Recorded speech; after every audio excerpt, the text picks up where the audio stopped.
Élémentaire, mon cher Nico. Une émission présentée par Nicolas Blondet, expert en qualité d'air intérieur. Chères auditrices, chers auditeurs d'Élémentaire, mon cher Nico, bonjour et bienvenue pour cette nouvelle émission. Et si on prenait un peu de hauteur ? Ou peut-être beaucoup, on va monter à 300 mètres de haut, imaginez, fermez les yeux, on embarque sur la nacelle et on va se laisser grimper au-dessus de Paris. Et arrivé en haut, on va prendre une grande bouffée de respiration, on va ouvrir les yeux et on va faire waouh. Tout simplement, magnifique, magique. Et en plus, avec des notions importantes d'aider à la surveillance, notamment de notre qualité de l'air, mais également de la prise de conscience de celle-ci. Je parle bien assurément et bien naturellement du ballon Generali, du ballon d'Aérophile, puisque c'est Aérophile que j'ai le plaisir de recevoir aujourd'hui sur l'émission avec Jérôme Giacomoni. Bonjour mon cher Jérôme. Salut Nicolas. Comment vas-tu ? Écoute, je suis ravi de revenir à cette émission où je suis venu pendant le Covid, tu te souviens, c'était une sacrée époque. C'était une sacrée époque, c'était une époque pas très joyeuse à un moment donné et on avait dû faire ça à distance, je me souviens. On n'a pas pu être en présentiel et là c'est le plaisir de te recevoir. On s'est croisés de nombreuses fois, mais là on se retrouve et très heureux de te retrouver.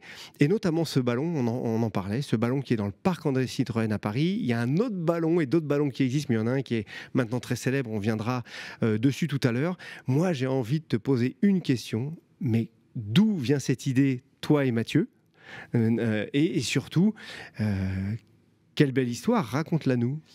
Mathieu et moi, on est pilotes de montgolfière, on a volé ensemble quand on était étudiants et on a découvert qu'en 1878, Henri Giffard avait inventé le grand ballon captif pour l'Expo universelle qui avait lieu en 1878 et comme par hasard, c'était aux Tuileries. Et donc imagine Nicolas que notre premier projet, c'était d'être allé proposer aux Tuileries, donc au Louvre, un ballon captif aux Tuileries. Et on a mis 32 ans pour le faire, mais maintenant il est là et tout le monde a la chance de voir cette fameuse vasque olympique poétique qui nous permet de continuer de vivre le rêve des JO. Comme quoi la beauté transporte le monde. Exactement, il faut de la poésie dans le monde, ça fait du bien. Et donc le ballon, c'est un objet poétique, mais aussi un objet scientifique, et ça, on va en parler. Alors justement, cet objet scientifique, parce que tu dis 32 ans pour arriver aux Tuileries, 32 ans pour faire briller encore plus les yeux de tout le monde, petits et grands, mais au début de ces 32 ans, c'était le parc André Citroën ? Non, on a commencé au château de Chantilly. En fait, comme le Louvre à l'époque n'avait pas pu nous dire oui pour des tas de raisons qu'on peut comprendre, on était allé voir le château de Chantilly, et le château de Chantilly cherchait à attirer plus de public et c'est là qu'on a mis notre premier grand ballon captif qui a été un gros succès et depuis on en a vendu 120 dans 45 pays. 120 dans 45 pays, c'est beau ça. Oui, écoute, on est au-dessus des chutes du Niagara, des temples d'Angkor, de Berlin, de Budapest, à Los Angeles, on est à Porto Rico, voilà, on a une longue liste au Séoul, et donc c'est très chouette que nous Français, puisque c'est les Français qui ont inventé le ballon, en 1783, les frères Montgolfier et le physicien Charles, on ait cette chance de pouvoir faire durer ce rêve, de pouvoir permettre à tous, pour un prix très raisonnable, puisqu'un vol en ballon Generali, c'est 20 €, de s'envoler avec le moyen le plus écologique qui existe, puisqu'on est le seul aéronef électrique, homologué pour le grand public, puisque le ballon ne consomme pas plus d'électricité qu'un ascenseur, une électricité décarbonée grâce à EDF. Mais un ascenseur où tu mets beaucoup de monde pour grimper. On peut monter jusqu'à 30 passagers. Alors c'est vrai qu'on va pas très loin, c'est des vols stationnaires, mais ça reste un aéronef et ça reste électrique. Et donc tout le monde qui vient voler, non seulement profite de la beauté du paysage, mais enrichit son karma puisqu'il ne consomme pas de CO2. Alors justement, ce ballon, parce que le point de vue également, tu parlais de niveau scientifique, on parlait de cette qualité de l'air et de ce qui se passe au-dessus de notre agglomération parisienne, puisqu'il y a quand même une surveillance importante. On a vu qu'il y avait des progrès largement qui se sont faits depuis des années. Quand on s'était vu pendant la Covid, on avait évoqué tous les deux que d'arrêter la circulation autour de Paris avec la Covid, on avait baissé de 27% d'un seul coup toutes les émissions de polluants, que le ballon avait permis aussi de mesurer et de connaître. Cette excellence scientifique européenne en plus, embarquée pour agir aussi sur les risques, non seulement de santé, mais aussi climatiques. Détaille-nous un petit peu ce qu'il y a sur le ballon, ce qui était mesuré à son départ. Et là, je sais que depuis peu, puisque l'inauguration a eu lieu au mois de juin dernier, c'était ça ? Avril. Avril, Ouais. Tu vois, je suis en retard, mais j'y étais en plus, ouais. C'est pas bien d'avoir la mémoire qui flanche. Mais du coup, ça va un peu plus loin que ce qu'on avait avant, ça progresse. Raconte-nous. Oui, parce que, en fait, si tu veux, l'air, c'est deux choses.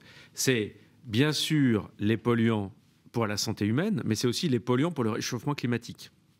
Et en fait, le ballon, comme il est électrique, comme il n'émet aucune sorte de polluant lui-même, il va faire une carotte de l'air. En plus, il est toujours au même endroit. Donc, il va monter de 0 à 300 mètres. Et si tu mets des instruments sur la nacelle, ce qu'on fait, eh bien, finalement, tu vas avoir une carotte de l'air. Au lieu de poser un instrument quelque part en ville où tu as une mesure à un point, là, tu as une mesure sur une ligne. De 0 à 300. De 0 à 300. Et donc, pour les scientifiques, c'est un outil extraordinaire parce qu'ils peuvent intégrer leurs mesures et mieux voir quelles sont les évolutions des polluants en fonction de l'altitude et en plus d'avoir des chiffres moyens de pollution pendant la journée. Donc, on a commencé... Ça permet d'avoir aussi, excuse-moi de te couper, un niveau et des strates de différents polluants, de savoir jusqu'à quel niveau on va les retrouver. Je pense notamment aux particules fines. Alors, bien sûr, ça permet, on a fait de nombreuses publications scientifiques et ça a permis, nos auditeurs doivent écouter ça parce que c'est quelque chose d'amusant. En fait, on avait installé à partir de 2010 un instrument qui s'appelle le LOAC, qui est un compteur optique à partir d'un rayon laser et qui mesure les particules fines très précisément. C'est-à-dire que d'habitude, on les pèse, tu vois, on laisse un instrument, on attend que les particules fines se posent et puis on dit, tiens, il y a tant de poids. Mais en fait, en faisant ça, on a un mauvais chiffre parce que les plus grosses vont bien sûr extrêmement influencer la mesure. Alors qu'avec le LOAC, on les compte par catégorie. Donc, on a 20 catégories de 200 nanomètres, c'est-à-dire 0,2 micromètres jusqu'à 10 micromètres, et on voit en fonction des catégories combien on a de particules 10 et pas de micromètres poids. Qui sont les particules fines, qui sont les pollens. Alors, les pollens sont entre PM1 et PM10. Quand on va vraiment très bas, hein, à 0,02, ça à 0,2, tu es presque au Covid. Hein. Enfin, les virus, c'est autour de 0,1. Et puis, encore en dessous, c'est les particules secondaires. Donc, c'est tout ce qui est la création avec les gaz qui s'agglomèrent et qui font des particules.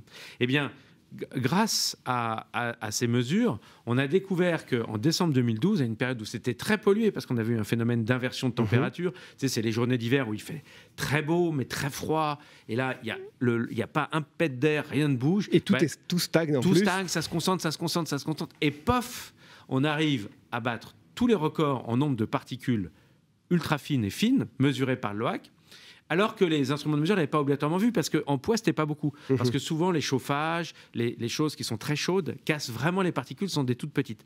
Et donc, on avait démontré qu'on avait autant de particules fines dans une pièce de 20 mètres carrés que si tu étais avec 6 fumeurs. Toi-même, tu n'étais pas fumeur, mais tu étais un fumeur passif. C'était passé dans la presse, cette étude scientifique faite par le CNRS était passée dans la presse, le lundi. On avait fait la une de TF1, la une du Monde, etc. Et le vendredi, Manuel Valls annonçait à l'Assemblée nationale la création des vignettes critères. Donc, c'est pour montrer que la science, puis la communication, permettent finalement des avancées majeures de santé publique. Là, on en vit en ce moment plutôt des reculs, mais enfin, on voit la pétition, c'est quelque chose de fantastique voilà, ce qui se passe. C'est ce que j'allais dire également. À un moment donné, la science, elle n'est pas là pour emmerder le monde. Non, elle est là pour... Au contraire. Elle aide. Je suis un peu trivial sur le mot, mais il y a un moment donné, c'est vrai qu'il faut l'écouter. Et aussi, on a tout un tas de scientifiques qui sont totalement, je dirais, autonomes dans leur pensée et dans leur manière d'agir sur les sujets. Et le partisanisme sur certains points est vite balayé, ça nous l'a démontré là. Mais tu as parfaitement raison, Nicolas. La science, déjà, elle mesure. Et en mesurant, on comprend. Sans mesure, impossible de comprendre. Donc en fait, on mesure les particules fines. Après, plein de laboratoires du CNRS sont venus nous voir parce que finalement le ballon était un outil extraordinaire de mesurer les basses couches de l'atmosphère en pleine ville, en permanence, 7 jours sur 7, avec un coût zéro. Puisque finalement, le coût est supporté par l'assureur Generali qui, lui, cherche à améliorer la santé de tout le monde et donc participe à la science, et aux passagers qui viennent aider aussi à supporter le coût de l'exploitation du ballon. Donc on a un outil scientifique fantastique pour les chercheurs. Donc on a mesuré les particules fines depuis maintenant une quinzaine d'années. On mesure l'ozone, ce gaz qui, on sait bien, comme tu l'as très, très bien dit, que grâce à une politique active de la ville de Paris, la pollution de l'air a été divisée par 2 dans les 20 dernières années. Mais il y a un polluant qui résiste et qui au contraire même augmente à cause du réchauffement climatique, c'est l'ozone. Donc on l'étudie de près. Et puis alors après, il y a un autre aspect. Cette ozone qui va en croissant, vu à un moment donné qu'on va avoir d'un ensoleillement et de la puissance des rayons lumineux qui le génère au regard regard des polluants qui sont au niveau du sol. C'est ce qu'on Donc voit. voilà, donc ça c'est assez colossal. Il faut en avoir vraiment conscience parce que ça ne va pas être une rigolade dans les années à venir. C'est un polluant irritant, effectivement, et l'ozone doit être suivi de très près. Et effectivement, moins il y aura de dégagement d'oxyde d'azote par les véhicules chauds, moins il y aura d'ozone. Donc les deux vont de pair, donc il faut aussi diminuer les oxydes d'azote pour diminuer l'ozone. Et puis, d'où la directive de l'air ambiant du 23 octobre de l'année dernière au niveau européen que la France doit retranscrire dans les 2 ans et qui divise par 2 ces niveaux. Voilà, exactement. Et pareil pour les particules fines, on a aussi une baisse des niveaux avec les recommandations de l'OMS. Deuxième aspect, et ça on l'a lancé en avril, c'est l'étude des gaz à effet de serre. Donc les gaz à effet de serre, c'est quoi ? Bon, évidemment, c'est la vapeur d'eau, mais ça, on en a besoin, même si le cycle de l'eau a été perturbé et crée ces grandes pluies, ces grands orages qu'on a, et puis des grandes périodes de sécheresse. Mais surtout, le CO2, le dioxyde de carbone, et le CH4, le méthane. Et donc, avec le LSCE, qui est la référence française, voire mondiale, du climat, le laboratoire des sciences du climat et de l'environnement, qui est à Saclay, dans le cadre d'un immense programme européen qui s'appelle ICOS, dans lequel tous les meilleurs laboratoires européens travaillent, il y a un projet, enfin il n'y a pas un projet, il y a une volonté de mesurer l'évolution des gaz à effet de serre en ville pour savoir comment ça évolue, parce que c'est très important de savoir est-ce que Paris dégage plus de CO2 que Munich, et est-ce que Munich dégage plus de CO2 que la campagne. Et donc, ce programme a choisi le ballon Generali pour équiper d'un appareil de mesure extrêmement sensible. L'appareil, toutes les personnes qui viennent voler en ballon auront le plaisir de le voir. C'est un objet qui fait 80 kilos qu'on a dû homologuer auprès de l'aviation civile européenne parce que nous sommes un aéronef. Et donc, cet appareil mesure très précisément l'évolution du CO2 et du CH4 de 0 à 300 mètres. Et à partir de ces mesures, on peut déduire pour savoir si est-ce que les villes créent de plus en plus de CO2 ou de moins en moins de CO2. La bonne nouvelle, c'est qu'on est quand même en décroissance, puisqu'en fait, on a enlevé la voiture de la ville, puisqu'il y a plein de choses qui sont en train de se faire. Et donc, c'est grâce aux scientifiques qu'on vérifie que toutes les mesures qui sont parfois impopulaires ou compliquées ont un vrai effet sur la santé publique, ont un vrai effet sur le réchauffement climatique. Donc, les ZFE ne sont pas du tout inutiles. De mon point de vue, évidemment que non. Je pense qu'on a vu une forte diminution à Paris de la pollution de l'air. C'est grâce aux efforts qui ont été faits par la ville de faire en sorte que les voitures les moins polluantes entrent dans la ville, les fameuses critères, et aussi de faire en sorte qu'il y ait de moins en moins de voitures qui traversent la ville pour rien et qui soient mis en dehors de la ville. Donc oui, bien sûr, il faut penser à la santé publique. C'est sûr que c'est compliqué parce que d'un côté, on a notre quotidien, on a envie de faire les trucs qu'on a envie de faire, et on ne pense pas que finalement, en respirant un air de mauvaise qualité, peu à peu, ça s'accumule et ça crée toutes les maladies qu'on connaît. Donc c'est ça qui est compliqué. Tu veux que je te raconte une anecdote? Tout simplement, quand je prépare les émissions, j'interroge beaucoup de personnes que je croise dans la rue, que je ne connais pas du tout. J'aime bien avoir un petit peu le sentiment et le poumon de réflexion de nos concitoyens et de toutes ces personnes. Et quand on lance un petit peu le sujet sur la cigarette, en fin de compte, les plus grands défenseurs de fumée, ce sont les non-fumeurs. Parce qu'ils considèrent ça que c'est un droit de faire ce qu'on veut. Oui, peut-être, mais est-ce que celui qui fume a le droit de te rendre malade ? Non, mais c'est exactement Donc, ça. C'est vraiment un paradoxe qui m'étonne toujours de plus en plus. Et quand on dit, tiens, telle zone qu'on a eu récemment, depuis le 1er juillet, ne pas fumer sur les plages, dans les parcs publics et autres, et devant les écoles notamment, il y a cette chaîne qui dit que les fumeurs, ils trouvent ça très bien. Mais les non-fumeurs, ils disent, on ne peut pas empêcher les gens de faire ce qu'ils ont envie. Vaste débat, sujet plutôt de progression. C'est pas un vaste sujet, c'est un sujet déjà entendu. Oui. La santé publique est plus importante que le plaisir de quelqu'un d'allumer une cigarette dans une salle avec des enfants. Ça, c'est certain. Et c'est d'autant plus posé, puisque l'émission précédente, on en parlait justement, cette étude qui montre que 57% des personnes considèrent, à 57%, que le premier des sujets et le sujet majeur, c'est la santé. C'est plus le logement, c'est plus ou c'est pas ce qu'on avait avant sur l'emploi ou autre, c'est la santé. Vieillir en bonne santé, c'est quand même un objectif pour tout le monde. C'est ça. Moi, je suis un ancien bébé, hein, je revendique, et puis je vais rester longtemps avec ma physiologie la plus profitable possible, bien évidemment. C'est à cette condition-là qu'on sera tous bien les uns avec les autres. Tu parlais des différentes mesures qu'on trouve sur le ballon, tu as parlé de l'analyse de la qualité de l'air par les gaz à effet de serre, indicateur du changement climatique d'une part, mais aussi la concentration en pollen, parce que c'est vrai que c'est une alerte importante selon ces périodes qu'on va trouver dans l'année, mais des périodes d'autant plus importantes qu'elles s'allongent avec le changement climatique. Oui, alors les chiffres sont effarants. En 1970, seuls 7% de la population était sensible au pollen. En 2025, on est 25%. Et les projections amènent à 2050 avec 50% de personnes sensibles au pollen. Voire même un peu plus. Voire plus, oui, tu connais sans doute mieux les chiffres que moi. Et donc, en fait, on a peut-être que effectivement le réchauffement climatique font des zones polliniques plus longues, des durées de pollen plus longues. Peut-être qu'on est moins habitué à la campagne, à des doses de pollen. Moi, je ne suis pas médecin, mais en tout cas, c'est quelque chose qu'on constate. Par contre, ce que je peux dire, c'est que grâce à un appareil qui s'appelle le LiFi-Air. C'est une société, une start-up française qui s'est lancée à partir du LOAC, puisque le fameux LOAC a été adapté pour mesurer justement les pollens, donc les plus grosses particules, celles qui sont quelques micromètres.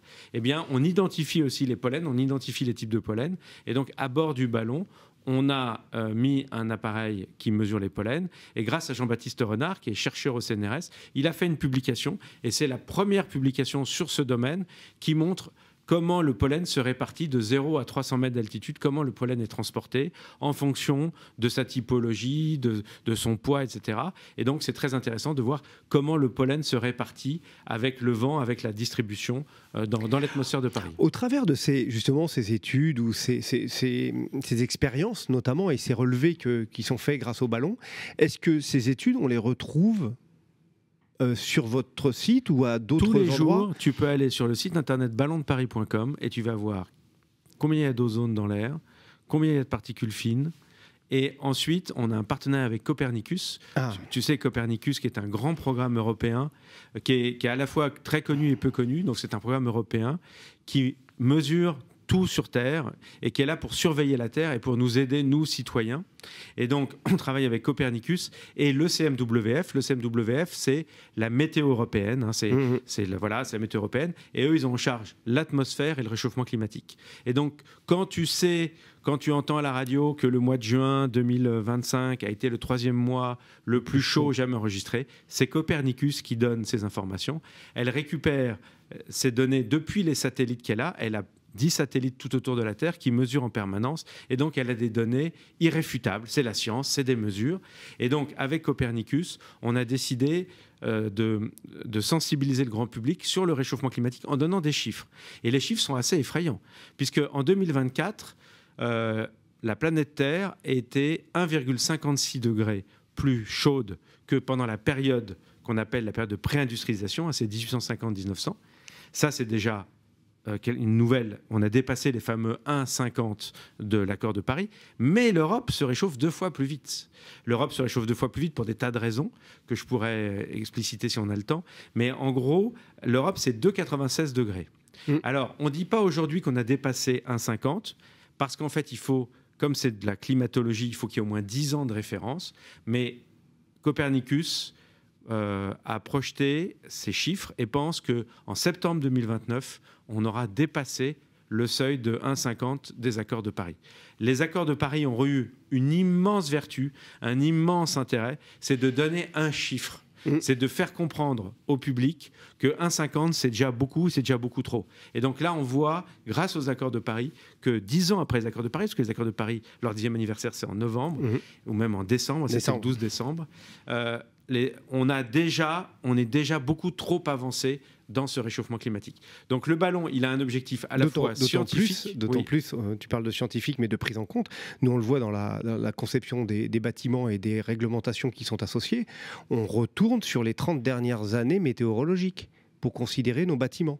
Alors qu'on voit bien, toi tu le vois tous les jours, l'accélération, c'est sur les 5 dernières années. Et notre projection des années à venir, c'est sur ces années courtes finalement, et pas sur quelque chose d'aussi long que l'on avait, puisqu'il y a une accélération manifeste. Il y a 0,2 degrés tous les 10 ans.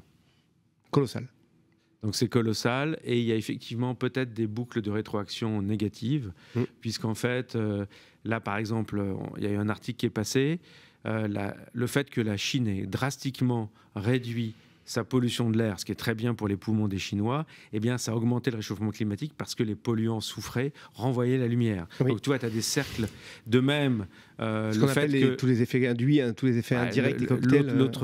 L'autre effet, là, c'est très connu, c'est l'albédo. En fait, la neige diminue, les surfaces blanches diminuent, donc ça réchauffe de plus en plus et ça va dans le mauvais sens. C'est ça. Donc on est dans une situation très critique. Autant sur la qualité de l'air, on peut dire quand même que grâce aux efforts de quelques hommes politiques courageux, la qualité de l'air s'est améliorée. Et grâce à des associations comme Respire, à des travails comme le fait le CRQA, qui fait un excellent travail. Mais malgré tout, la qualité de l'air, c'est des enjeux fondamentaux. Mais il y a un autre enjeu qui est beaucoup plus compliqué parce qu'il est au niveau mondial, c'est le réchauffement climatique. Et donc le ballon... Parce que tout ça, c'est une question d'atmosphère, c'est une question de cette petite couche d'air qui fait quelques dizaines de kilomètres d'épaisseur. C'est là que tout se fait. Eh bien, à nous de faire en sorte de faire connaître, d'aider les scientifiques à mieux comprendre et à mieux mesurer, et puis voilà, de diffuser les idées qu'on peut faire. Retrouvez le tout, tu disais ballondeparis.com, et je vous invite tous à aller retrouver le ballon justement de Paris au Parc André Citroën. Pour regarder, il y a tout un tas de capteurs dessus, il y a des indications. Hein. Le ballon réagit aussi en couleur. Voilà, le ballon, alors tous les soirs, le ballon change de couleur en fonction de l'indice Atmo. Donc vous savez quel est l'indice Atmo du jour grâce à la couleur du ballon. Et puis je vous invite tous à venir voler au Ballon Generali. C'est une expérience extraordinaire. Vous allez voir Paris de haut et vous allez enfin voir la Tour Eiffel les yeux dans les yeux. C'est ça. Et aussi... on va dire cocorico, mais quelle magie qui a été portée pour des milliards de personnes sur la planète. Ce ballon des JO, évidemment, cette vasque. La vasque olympique, ça aussi. En quelques courts mots, on arrive au bout de l'émission, mon cher Jérôme. Eh ben alors, écoute, elle est là tous les soirs. Enfin, tout le monde peut aller la voir. Hein. Tout le monde peut rentrer librement la journée dans le jardin des Tuileries. Et le soir, on la fait décoller, si la météo nous le permet, à 22h30.